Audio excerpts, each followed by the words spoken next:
Alright everyone, and this is another episode of Rainey Talks, and today we're going to be looking at the breaking news from last night. And Redcar Athletic parted company with manager Gary Foster. Was it a surprise? Not really. I think after the heavy defeat at Penrith at the weekend, obviously a lot of questions were asked.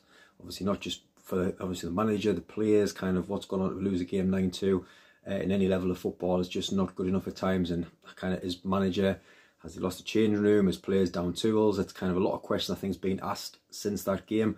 And it came to the news last night that Gary Foster has parted company with the club.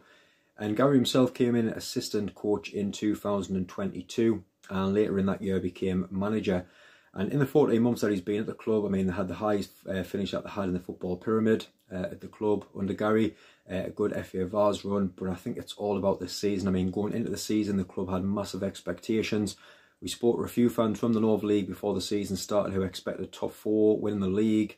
And I think, obviously, looking at the results now, I know we're only midway through the season, but it's going to take something to get up there now with the amount of games that's left and points to pick up, and to say some good teams in the league this season as well.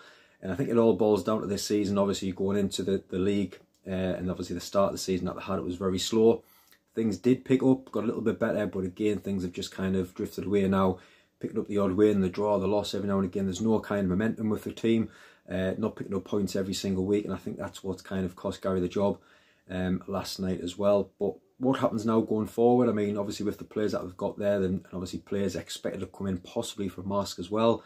Some massive players, and I think obviously a lot of fans have been questioning who will be coming in next. I know one manager name that has keep being popping up, which is Carl Jarrett, which I think would be a huge, massive appointment if it did go along the lines of someone like Carl. Obviously with the experience that he's had at Marsk as well.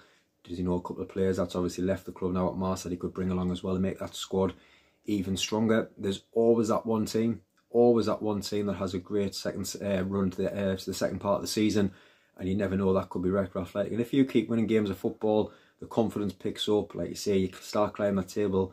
You never know, the teams above start panicking, dropping a few points, and you never know what could end, where you could end up at the end of the season. But really interesting now to see kind of which direction the club goes in. Like I say, a lot of money's been spent over the summer on the squad, the budget, kind of pushing forward the club as much as they can. So it'll be really interesting to see who the club do bring in. But yeah, that's just the breaking news from last night, which was Redcar Athletic parting company with Gary Foster. What is next for the club? What's your thoughts on it? Who do you think will come in? And please like the video. It really helps us when people are searching for non-league stuff, that they do find our channel. And if you haven't already, please hit that subscribe button as well.